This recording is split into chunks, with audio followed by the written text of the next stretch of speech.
রমেশপুর গ্রামে বিপ্লব তার পরিবারকে নিয়ে বসবাস করতেন। বিপ্লবের পরিবারে ছিল তার বউ এবং তার আদরের ছেলে। তার ছেলের নাম ছিল রিশান। রিশান অনেক দুষ্ট ছিল। তারা তিনজন মিলে সবসময় অনেক ভালোভাবে শান্তিতে বসবাস করতেন। একদিন তারা তিনজন মিলে বের হয়ে গেল বিপ্লবের শ্বশুর বাড়ি যাওয়ার জন্য।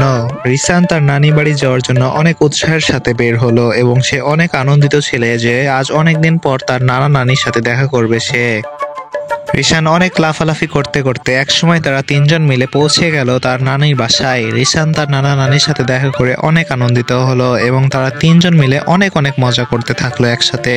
তারা তিনজন মিলে একসাথে নাচানাচি করলো এবং তারা তিনজন মিলে লাফালাফি করে অনেক আনন্দ করলো এবং তারা তিনজন অনেক ভালোবাসলো একজন আরেকজনকে।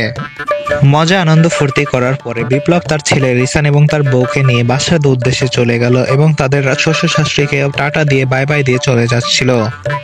বিপ্লব তার বাসায় যাওয়ার সময় পথে দেখতে পেল যে আকাশ থেকে একটি রাক্ষস তাদের দিকে ভেসতে ভেসতে চলে আসছে এবং খুব কাছে তাদের কাছে চলে আসলো। বিপ্লব রাক্ষসটিকে বলল যে আমাদেরকে যেতে দাও, তবে রাক্ষসটি তাতে রাজি হলো না এবং রাক্ষসটি বলল যে আজকে তোমরা তিনজনকে আমি খেয়ে ফেলে দেবো এবং আজকে আমি অনেক আনন্দ করব তোমাদের তিনজনকে খেয়ে। রাক্ষসের এই কথাটি শুনে বিপ্লবের ছেলে রিশান অনেক রেগে যায় এবং রিশান একসময় রাক্ষসটিকে মারতে মারতে সেখান থেকে তাড়িয়ে দেয়। রাক্ষসটি মার খেয়ে রিশানের মার খেয়ে সে অনেক দূরে পালিয়ে চলে যায়। এরপর তারা আবারও তিনজন মিলে বাসার উদ্দেশ্যে রওনা দেয় এবং হাঁটতে থাকে। রিশানের বাবা বিপ্লব আজকে রিশানের উপর অনেক খুশি হয় তার সাহসিকতা দেখে।